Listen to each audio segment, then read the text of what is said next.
Hemwe nibiki biriko biraba? Ni Yesu w'i Nazareti aciye ngaha. Yo! Yesu! Yesu! Mwana wa Dawidi, ngirira ikigongwe.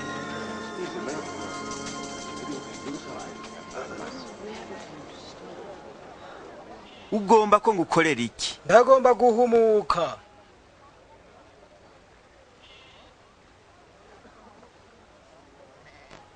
Humuka. Ukwizera kwawe kuragukijije. Ndabona kandi. Yego ndabona.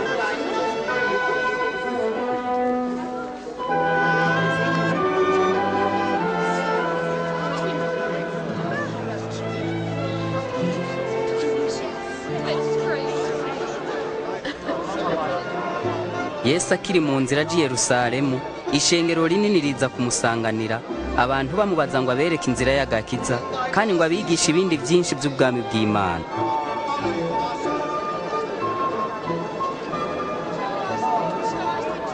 By'ukuri uyu muntu avugishwa n'Imana. Mwami mwigisha, niza.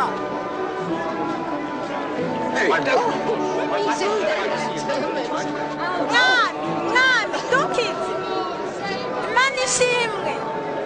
Mwami, twereke inzira. Zakayo umutoza kori yabi Yeriko yashatse kubona Yesu, araheza yurira igiti.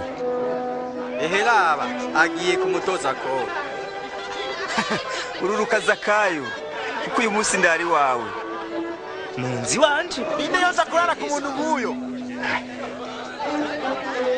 Mbega Zakayo yamenye gute Yesu?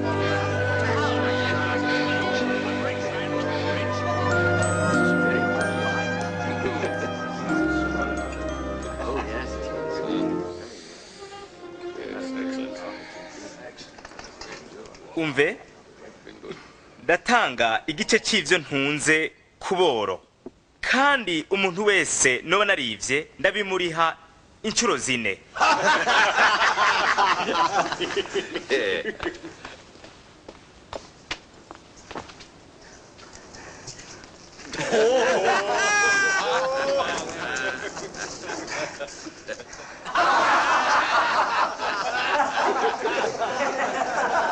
Sindavyizigiye, umutoza ko rigura ibyo yarenganije. Ntibishoboka, ntibibaho.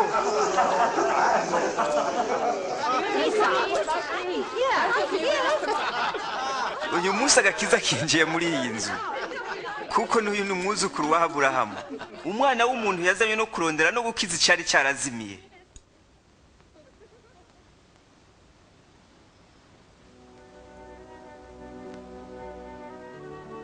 Tugiye Yerusalemu, aho ibyavuzwe byose ku mwana w'umuntu bizokuzurizwa. Azotangwa mu maboko y'abanyamahanga, bazomushinyagurira, bamukorere biteye isoni, bamucire kwa mate. Azokwicwa hanyuma, ku munsi ugira 3 azozuke.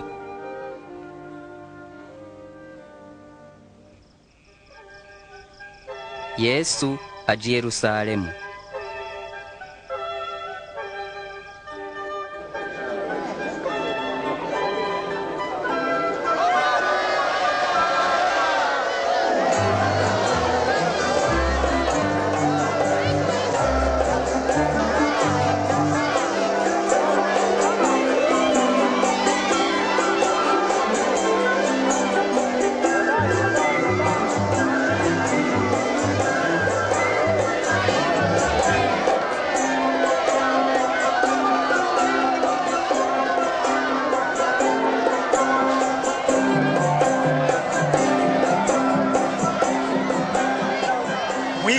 Tegeka abigishwa bawe bacereze.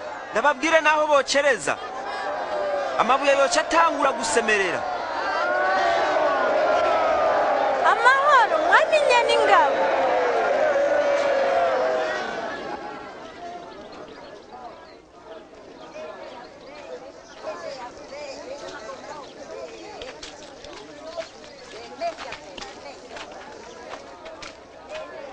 Yesu yegera Yerusalemu, abonye ico gisagara arakiririra.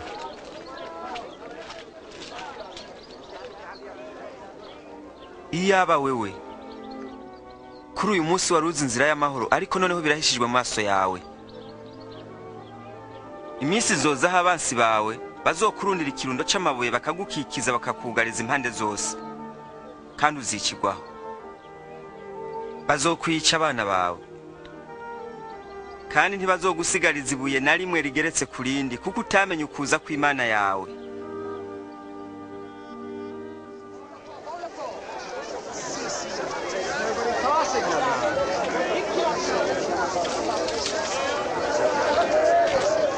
Ico gihe urusengero rwera rw'i Yerusalemu rwari rwarahindutse nk'ikibanza co kudandarizamwo aho kuba ikibanza co gusengeramwo.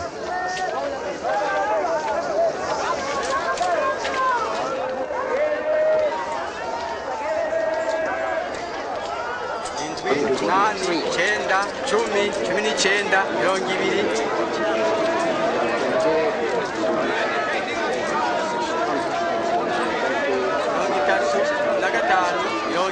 Yogena gatanu, 50.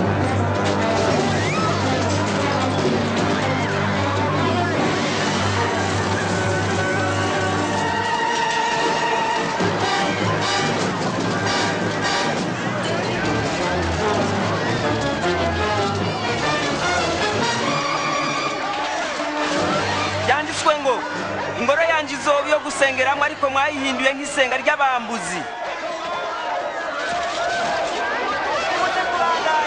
Ubuze araduhombesha.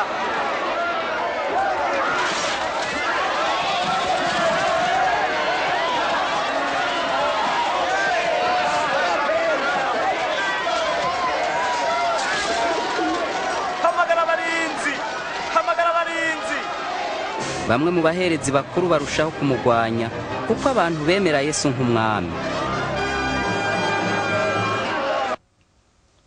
Numva benshi bamaze kumwimika nk'umwami wabo. Umwami? Umwami w'ibisuma n'abamaraya turamaze kubona ibisa n'ibi, baraza bakavuga ivyabo bakibagiranwa. Ntiwigira impumyi, abamukurikira baguma bongerekana. Abantu baramushima. Biyumvira ko ari umwami. Reka ndabacira gace. Uyu mugabo ateye umudurumbanyo nzobibaharurako.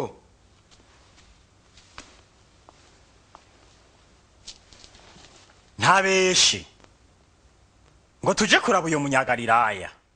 Kandi nk'uko igice c'ingyarya z'abigisha ivyagezwe n'abafarisayo baguma biyongera mu kumugwanya, niko n'abamukurikira mu Bayuda baguma biyongera. Kandi niko n'abamugwanya mu bo yaneguye bongerekana. nta kintu N'intete z'ifeza kandi. Ndababwira ukuri, uyu mupfakazi w'umwora ashikanye ibirengeye by'abandi bose, kuko abandi bashikanye kubisagutse ku butunzi bwabo, ariko ku bworo bwiwe atanze ivyo yari afise vyomutunze. Tubwire, ufise ububasha ki bwo kuvuga ibi bintu? Ninde yabuguhaye? Reka nanje ngubaze, mbega umubatizo wa Yohana wapfa ku bantu canke ku Mana?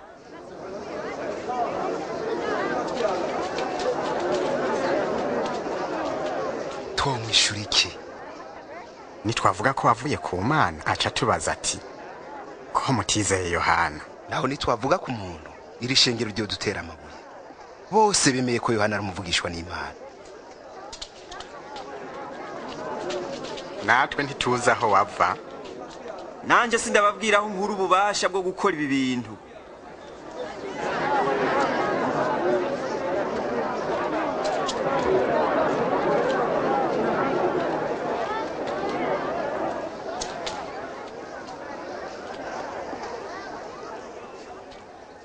Habaye umuntu yateye uruzabibu, arukotesha abamukorera, hanyuma afata urugendo rwa kure.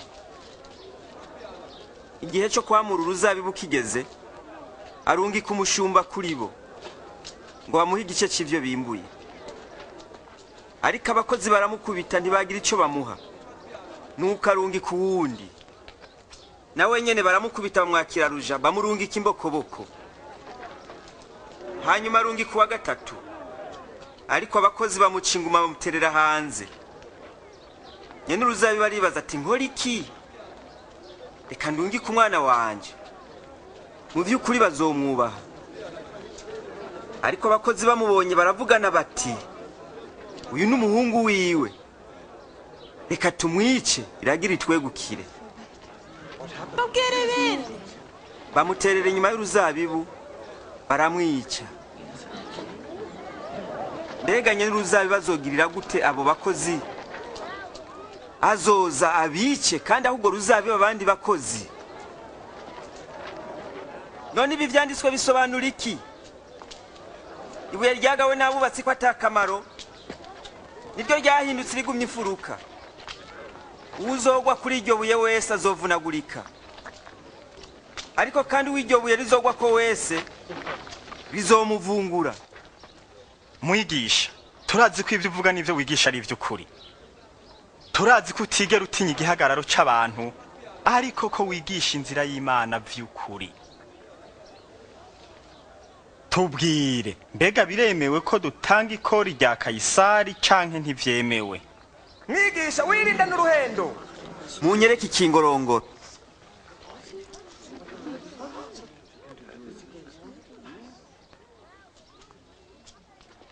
igishushanyo n'izina biriko n'ivyande. nuko rero ivya Kayisari mubihe Kayisari, n'ivy'Imana mubihe Imana. None mwishe iki kuri ivyo? bariko bategura imitsima kuko umunsi wa Pasika wari wegereje.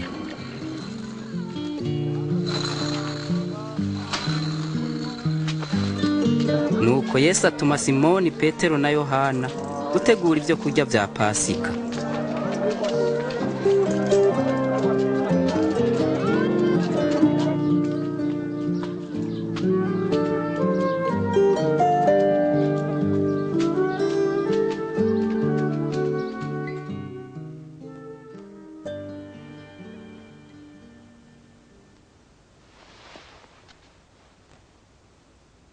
nipfuje cyane gusangira namwe ivya Pasika imbere yuko mbabazwa.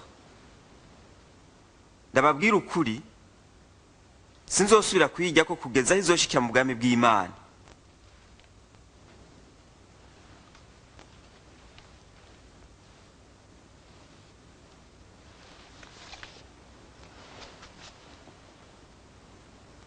shimwa uhoraho Mana yacu, umwami w'isi yose, wowe uduha imbuto ziva mu nzabibu.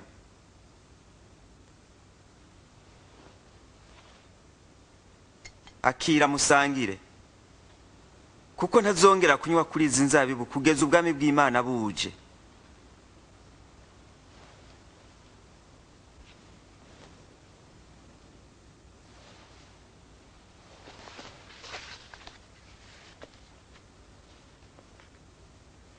shimwa uhoraho Mana yacu, umwami w'isi yose, wewe uduha umutsima mu vyimburwa.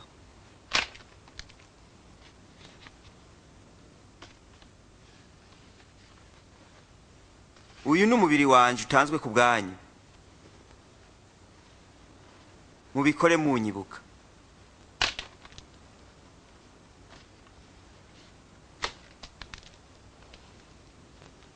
iki gikombe n'isezerano risha ry'amaraso yanje asheshwe ku bwanyu.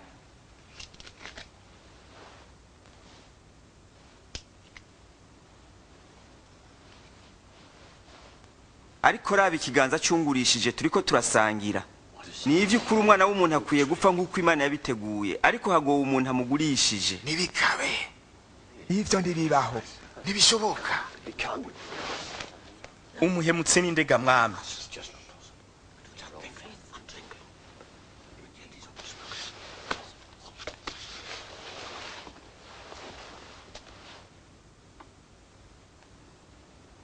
umukuru muri mwebwe abe nk'umuto, n'uwuganza abe nk'umukozi. umukuru ninde?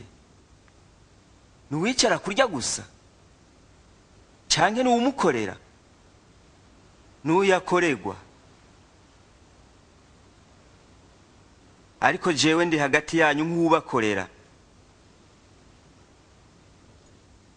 Mwabanye nanje mu byo nageragejwe vyose, nico gituma ndabahaye ubwami nk'uko data yabumpaye. Muzorira kandi muzonywera ku meza mu bwami bwanje. Muzokwicara ku ntebe mucira imanza imiryango 12 ya Isirayeli. None nta muguranye? Simoni, Simoni, umviriza. Satani yasavye ngo bagerageze mwese, abagosore nk'ingano nk'uko umurimyi atandukanye impeke n'umuguruka. Ariko nagusengeye wewe Simoni, ngo kwizera kwawe ntiguhere. Nawe ni wamara kungaruka kuzuremeshe bene wanyu. Mwami, niteguye kujana nawe mwibohero no gupfana nawe. Kubwire ga Petero, inkoko itarabika uyu munsi uraja kunyihakana gatatu ngo ntunzi.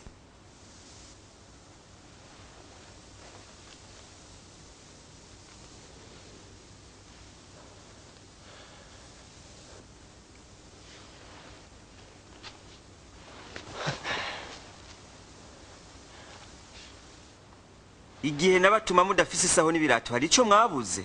Eka nta na kimwe. Ariko ubu ufise isaho nayijane, kandi udafise inkota ashora impuzu ayigure. Nuko ndababwire vyanditswe mu ijambo ry'Imana ngo azoharugwa mu nkozi z'ibibi, kandi vyanditswe binyerekeye bigira bishike. Mwami, ngizi inkota zibiri.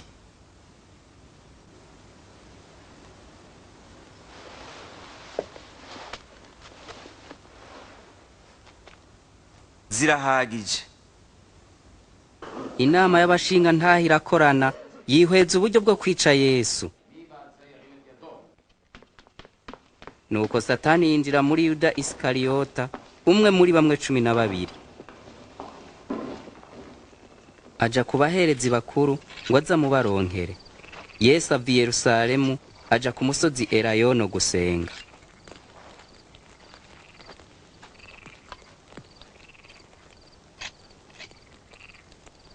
Senga kugira ntimuje mu mosha mabi.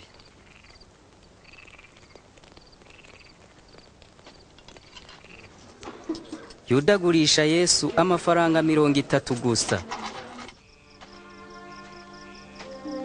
Yesu yarazi ko isaha yiwe yo gupfira abantu yihuta, aca arasenga.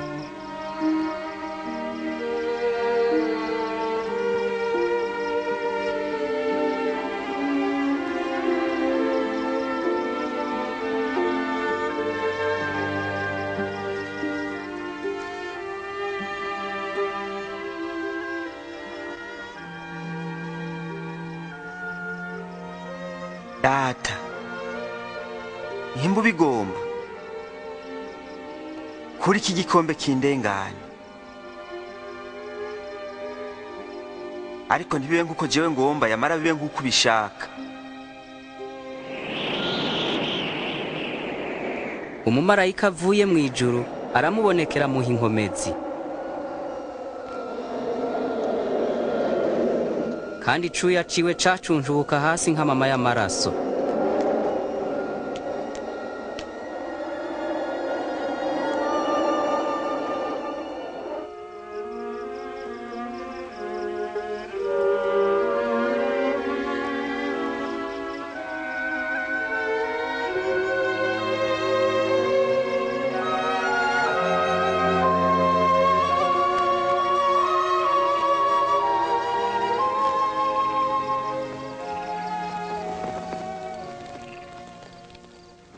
Ni kuki musinziriye?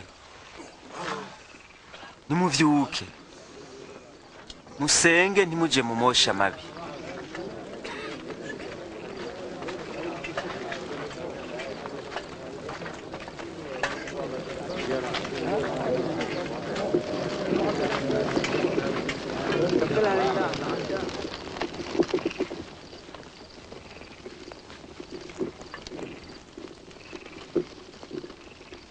Yuda we,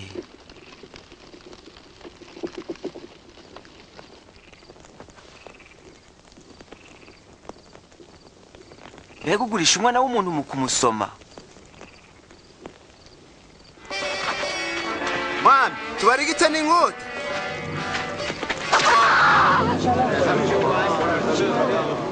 Nimumufate. gezaho ivyo biramaze.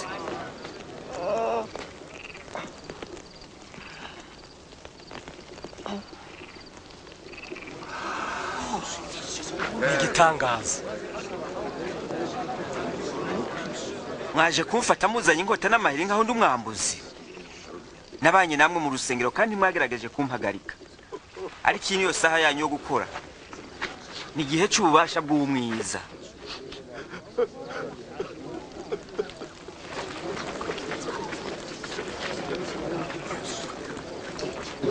Nimumufate.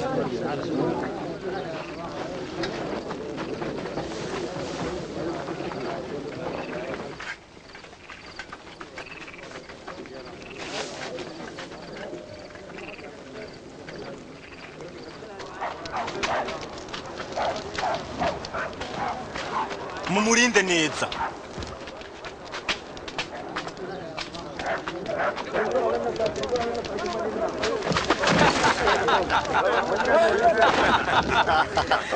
Impuzu y'inyambarabami. tubwire ibigiye kuba. Ugiye kudukizanya kuba. Ugomba kudukiza iki? Ariko we ntuzokwikiza. uyu mugabo yari kumwe na Yesu. Wa mugore sindamuzi. Nababonye bari kumwe.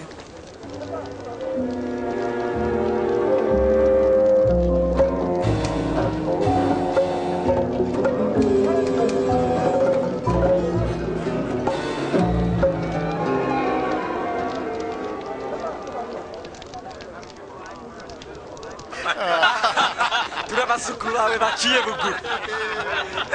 Nimba uhisemo n'upfukame.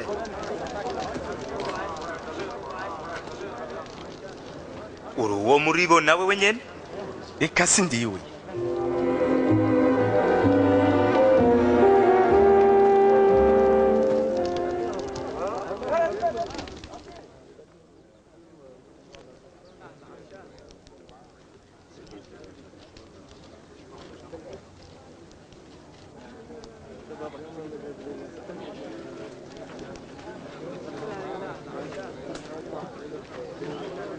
Nivyo kuri urya yari kumwe na Yesu.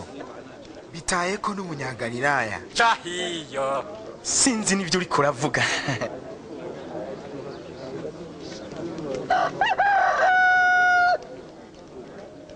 Yesu arakebuka yitegereza Petero.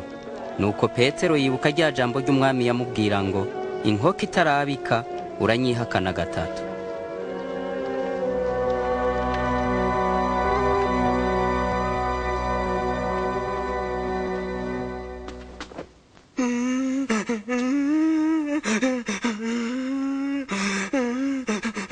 Mwami ndakwinginze kubwo buntu bwawe bwishi kora ibikwiye. Wewe wahariye basogokuruza bacu igihe bagarariza ijambo ryawe. Nawe uraheza urabarakira mugabo kubera urukundo bafitiye n'isezerano ryawe byarabakingiye ugumana isezerano ryawe. Mwami kora ibikwiye.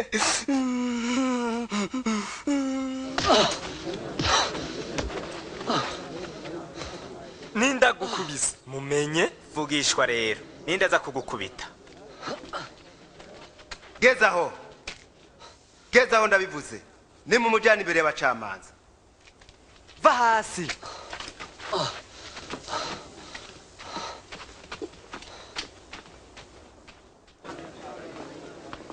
Inama y'abashinga ntahe b'idini irakorana kugira ngo babazagize Yesu.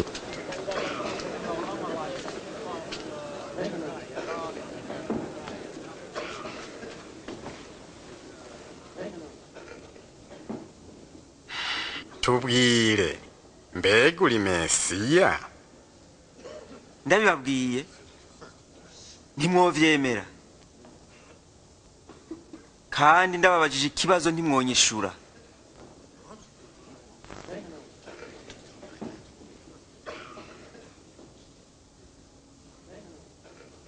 ariko kuva ubu umwana w'umuntu azokwicara iburyo bw'Imana ishobora byose. none uri umwana w'Imana? Murabivuze ko ndiwe.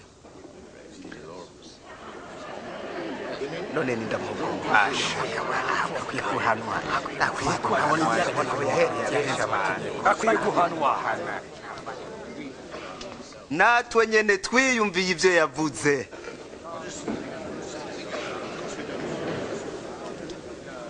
turamutwara kwa Pilato.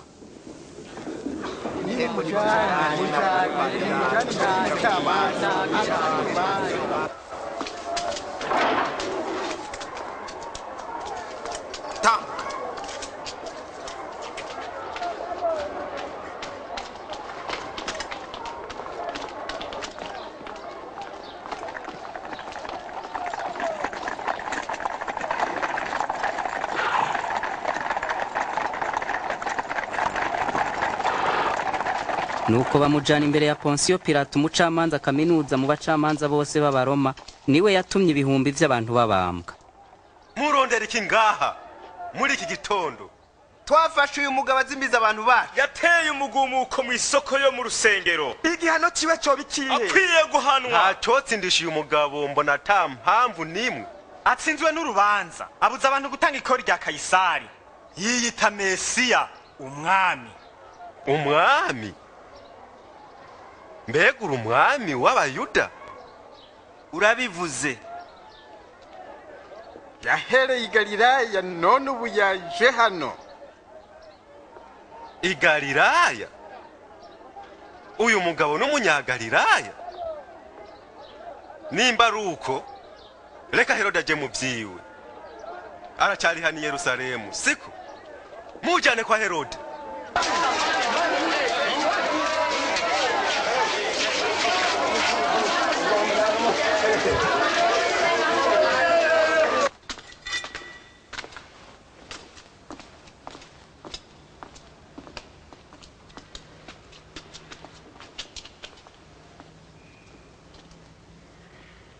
uvuga kuri inde?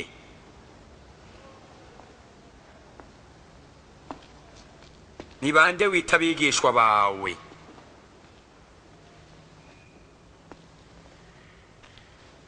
benshi bavuga ko ukora ibitangaza.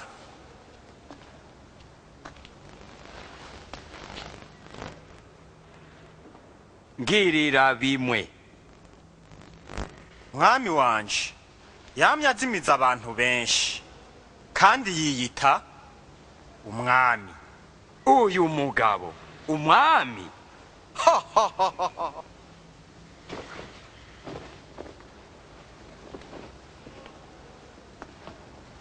nyene icubahiro, mumukubite cyane.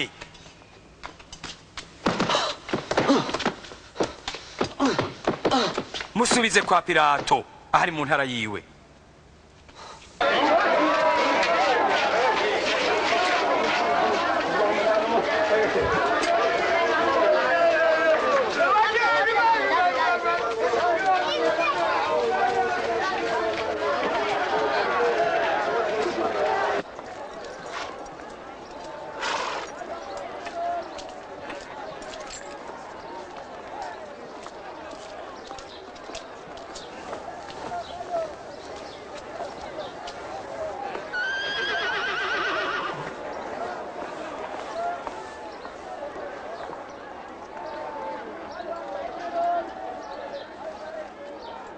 uyu mugabo nta kibi yakoze cyotuma yicwa.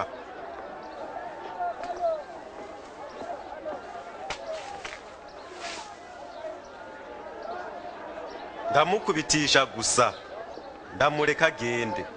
utegerezwa kuturekurira umuntu umwe muri iki gihe ca Pasika. muturekurire Baraba. ego mukureho uyo.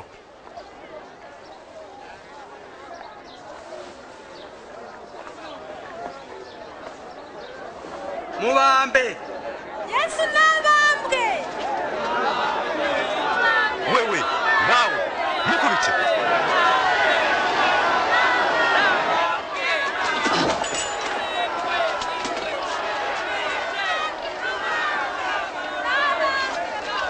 niki Pilato mutanga bambwe?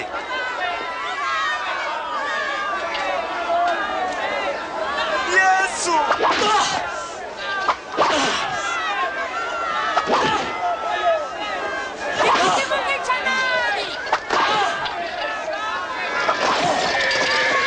Mumureke n'umwana. Ntacyo yakoze.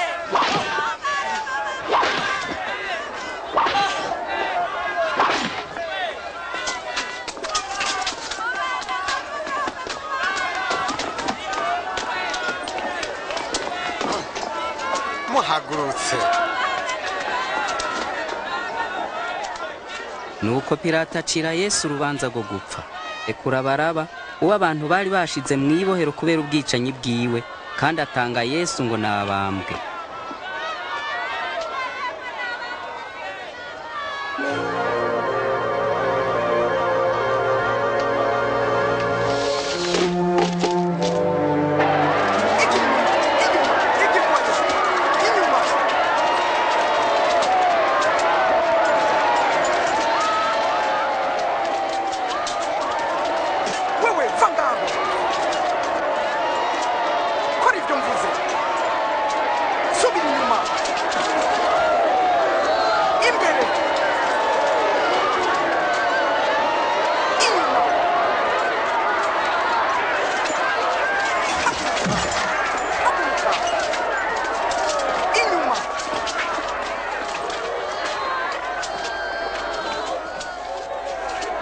Wewe witwa nde?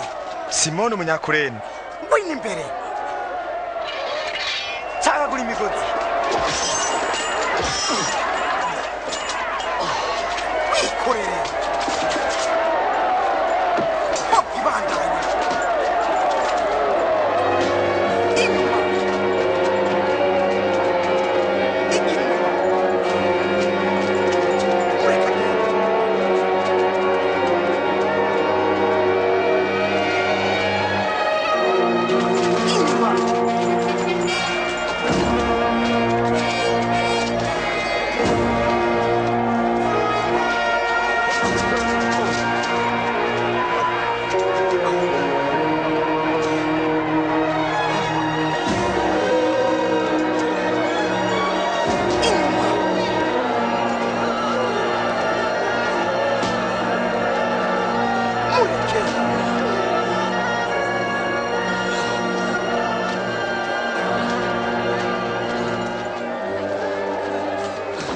Kubwawe mwami ndababaye. Inywa, inywa. Inywa mwana. bagore b'i Yerusalemu, ntimundirire ariko mwirire mwe n'abana banyu.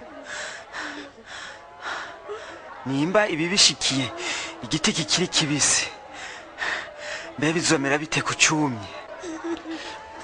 Imana igufashe. Tuzogusabira.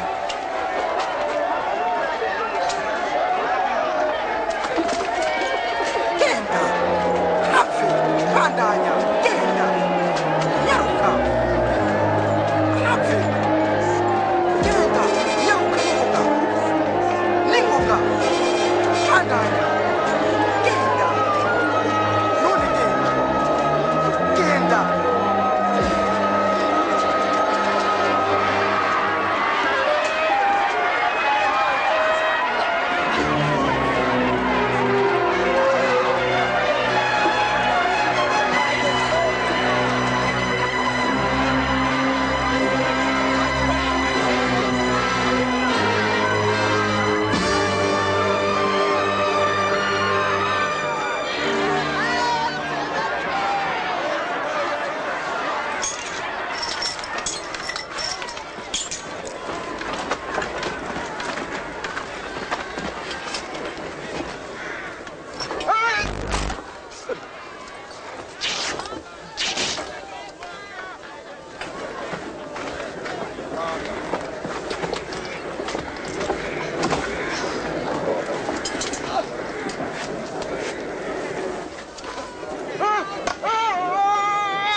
ubaharire data kuko batazi icyo bakora.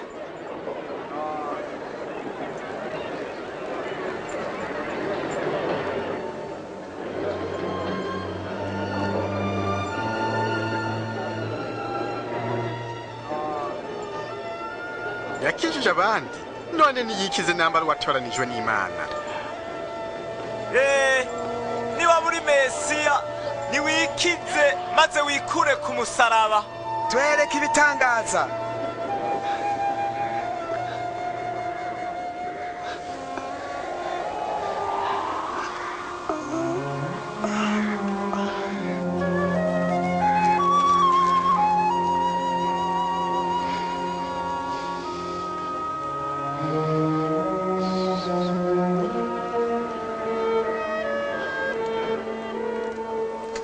kandi Yesu yabambwe hagati y'ibisuma bibiri, ibyavuzwe birashika.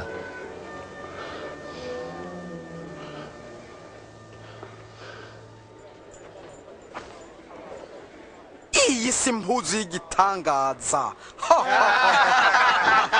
Eka ntuyitabure ni yacu natwe. Rindira ndi n'icyumviro tuyipfindire. ntuyitabure najewe natsinzwe ni Marikusi aramukiwe. ni Marikusi yayitsindiye. uja kwikoresha iki? nanjye ntacyo nzi.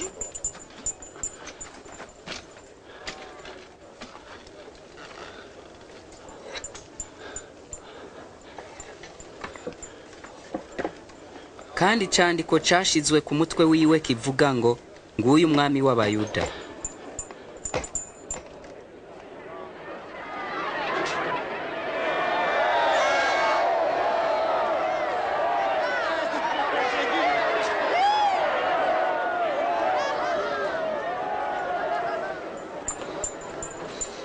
niwikize nimbura umwami w'Abayuda.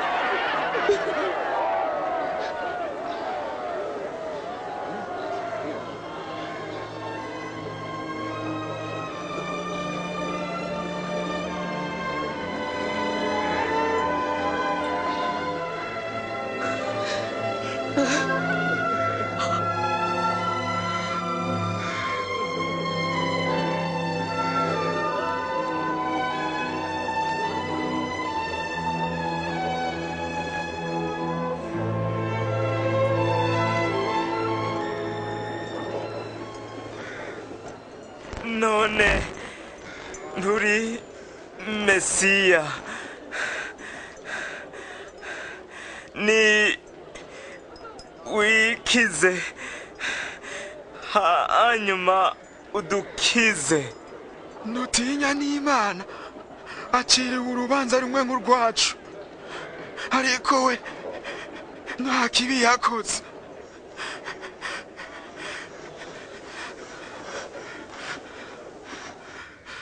uranyibuka Yesu aho uzozirura umwami. Ndakubwira ukuri, uyu munsi urabana nanje muri paradiso.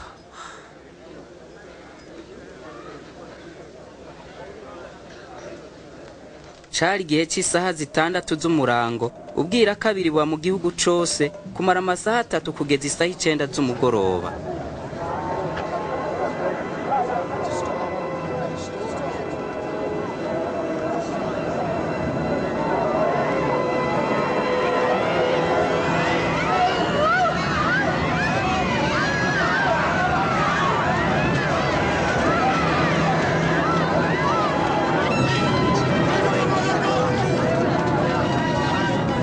Igihuzu gikingirira ahera mu isengero gitantamukamo kubiri.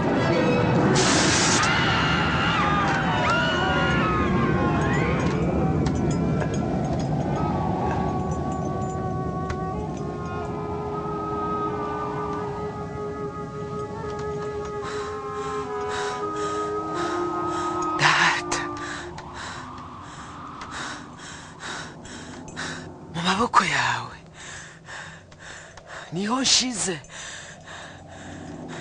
ubugingo bwanjye.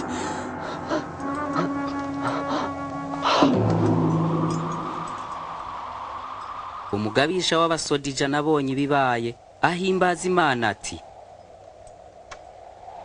Imana ishimwe, mu by'ukuri uyu yari umugororotsi.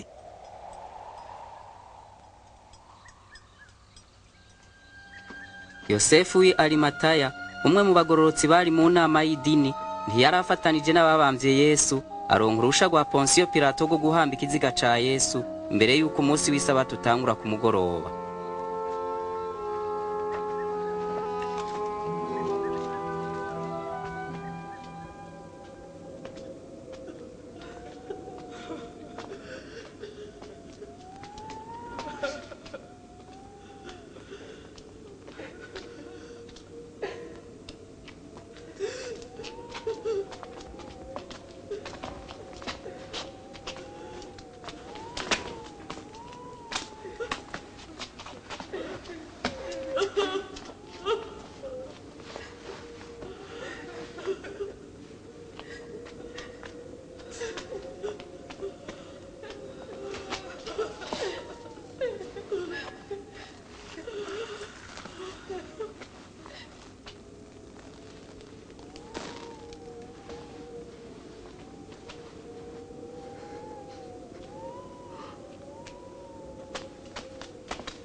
tureke duherekeze ikiziga c'umwami wacu. Mushobora kuza, ariko nyaruka, isabato iregereje.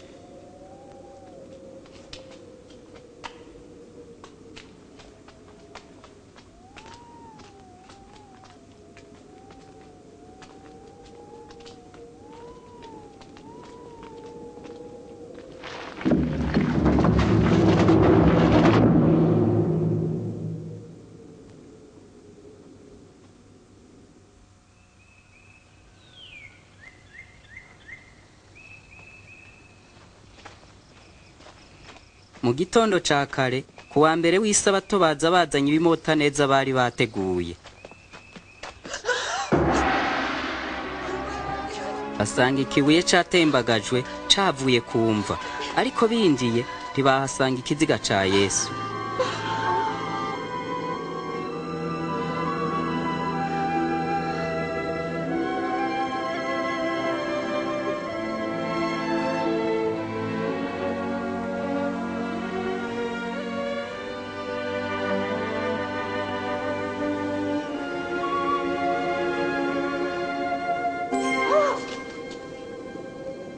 Ni kuki muronderera umuzima mu bapfuye ntari hano ariko yazutse? Ibuka ivyo yababwiriye i Galilaya ngo umwana w'umuntu azotangwa mu maboko y'abanyavyaha, azobambwa kandi azozuka ku munsi ugira gatatu.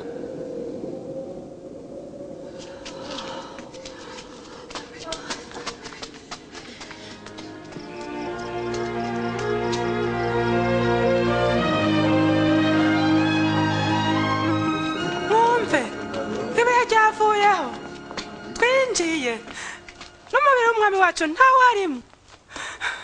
Ego ntawe urimo bishoboka gute? Kandi abagabo babiri batwiretse, abamarayika basayangana nk'izuba, batubwiye ngo ni kuki muronderera abazima mu bapfuye? Nukuri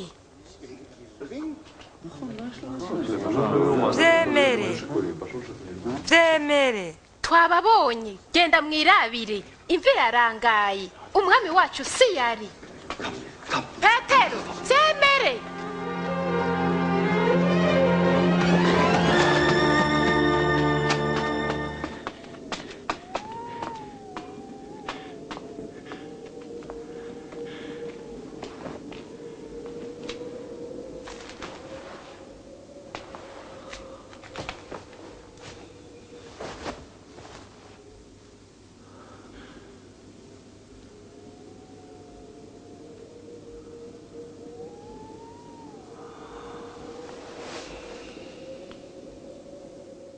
Yesu yiyereka abigishwa babiri. nabo basubira inyuma banezerewe cyane. N'ivy'ukuri umwami yazutse yiyeretse Simoni. Ntitwamenye ko ari we. Tukiri mu nzira. Ariko amanyagura umutsima twaciye tumumenya. Emmaus, yoba yagiye gukora iki?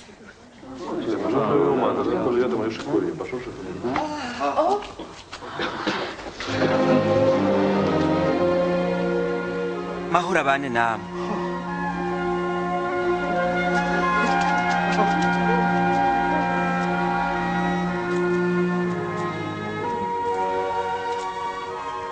Ni kuki mufise ubwoba? Ni kuki mukekeranya mu mitima? Raba, ibiganza vyanje n'ibirenge vyanje. Mumenye ko ari jewe. Nimunkore ko mubimenye. Uko umuzimu utagira umubiri n'amagufa nk'uko mubona. Mwibuke kwiba ari vyo nababwiye nkiri kumwe namwe. Kuko ivyamvuzwe ko mu mategeko ya Mose na Zaburi n'abavugishwa n'Imana vyari bikwiye gushika. Nk'uko vyanditswe ngo Mesiya azobabazwa kandi azuke ku munsi ugira gatatu. Kandi mu izina ry'iwe ubutumwa bwo kwihana no guharirwa ibyaha bukwiye gusigurirwa amahanga yose. Uhereye Yerusalemu muri vyabona vyo gushingira intaha ivyo. Nanje ubwanje nzobazanira isezerano rya data. Murindirire mu gisagara kugeza ubushobozi bwa mpwe muyera bubajeko.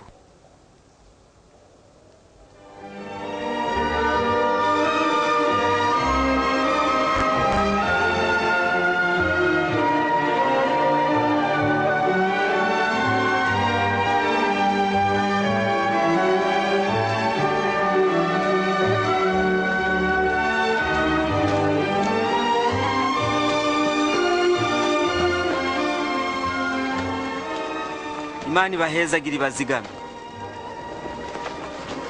Jewe nahawe ububasha bwose mu ijuru no mu isi. Nuko nimugende muhindura amahanga yose abigishwa.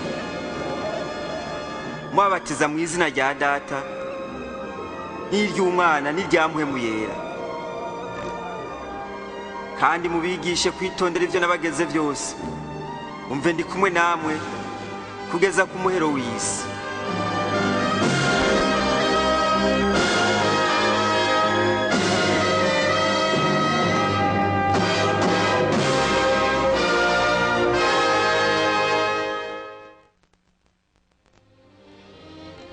Imva yarimwe ikiziga ca Yesu irarangaye. Haheze iminsi 3 abambwe yarazutse ava mu bapfuye. Ubu ni muzima agomba kuza mu bugingo bwawe. Yesu ubwiwe yavuze ati, ni jewe kuzuka n'ubugingo. Unyizera wese nahazoba yarapfuye azobaho. Hafi imyaka 2000 iraheze Yesu azutse avuye mu bapfuye. None uyu munsi ni muzima, numukuru arengeye abandi bose, kandi n'umunyabushobozi akurikirwa na benshi mu isi. Abaganze ibihugu n'ubwibone baraje baragenda. Abatware, abanyabwenge, abakomeye mu vyiyumviro, abahinga mu vy'Imana. Ariko Yesu waracari muzima gushika uyu munsi. Nta muntu numwe ameze gutyo yigeze abaho. Ivuka ryiwe ryari gitangaza. Bibiliya itubwira ko yavyawe n'inkumi Mariya. Ubuzima bwiwe ntibwasa n'ubw'abandi, bwari ubw'igitangaza. Yabaye umweranda, nta caha yakoze. Yakoze ibitangaza birenze ivyo abigeze kubaho. Ubutumwa bwe bwarisa, aho urukundo, ukubabarira n'uburyo bushasha bwo kubaho kuba mwakiriye bose nk'umukiza n'umwami wabo. Aho ubutumwa bwiwe bwashitse hose hari ubugingo busha, ivyiyumviro bisha n'intumbero nshasha byo kubaho. Urupfu rwiwe ku musaraba ntigwasa n'urw'abandi. Imyaka 2000 iraheze, Imana umuremyi w'ijuru n'isi itumye Kristo ngo abikimaze icivyaha by'abantu bose. Yaragupfiriye. Ukuzuka kwiwe n'igitangaza, haheze iminsi 3 apfuye arazuka, ntivyari bwabeho kw'isi. Yesu yarazutse ava mu bapfuye. Ukuvuka kwiwe, ubugingo bwiwe, ukuzuka kwiwe, byose bitwereka ko Yesu yari umwana w'Imana, umukiza w'abantu bose nk'uko yabivuze. Ubu Yesu ni muzima, ashaka kuza mu bugingo bwawe, kukurekurira ibyaha byawe no kuguha ububasha bwo kugira ubugingo bukwiye. Avuga ati, nimuze kuri jewe mwebwe mwese abananiwe n'abaremerewe, ndabaruhura. Ni jewe nzira n'ukuri n'ubugingo, ntawe ushika kwa data ntamujanye. Bibiliya ivuga iti, bose baracumuye ntibashikira ubwiza bw'Imana. Iratubwira kandi ko ingero y'icaha ari urupfu, ariko ingabire y'Imana ari ubugingo budashira bubonerwa muri Yesu Kristo umwami wacu. Igihe Yesu yapfa, yari impongano y'icaha cawe. Ubu yiteguye kuza mu bugingo bwawe.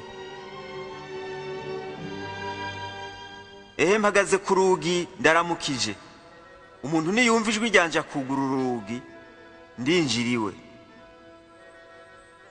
Kugira uronka urukundo rwiwe, imbabazi ziwe, no kuronka ubugingo budahera, ukwiye kumwakira nk'ishikanwa ry'ivyaha vyawe, kandi ukwiye kumuha ubuzima bwawe bwose. Asangwa iki ari icifuzo c'umutima wawe, urashobora gusenga wizeye, kandi Yesu Kristo araza mu mutima wawe. Ushobora gusenga gutya, ariko banza untege abiri. Mwami Yesu, ndakugomba. Ndagushimiye ko wapfuye ku musaraba kubw'ivyaha vyanje. Ndakugururiye umutima wanje, ndakwakiriye nk'umukiza n'umwami wanje. Rongora ubugingo bwanje, be nk'uko wewe ugomba. Amen. Nimba ari isengesho rihuye n'icifuzo c'umutima wawe, nurisenga ubu, urisubiremwo. Sengera ku mutima igihe ndarisubiramwo, ijambo kw'ijambo. Mwami Yesu, ndakugomba. Ndagushimiye ko wapfuye ku musaraba kubw'ivyaha vyanje. Ndakugururiye umutima wanje. Ndakwakiriye nk'umukiza n'umwami wanje. Rongora ubugingo bwanje, mbe nk'uko wewe ugomba. Amen. Ubu rero ko wamaze gusaba wizeye ko Yesu yinjira mu bugingo bwawe, ushobora kumenya udakekeranya ko yaje mu bugingo bwawe, kuko yasezeranye ko azoza ubimusavye. Ushobora kumenya kandi udakekeranya ko ivyaha vyawe vyahariwe, ko wahindutse umwana w'Imana, kandi ko ufise ubugingo budashira.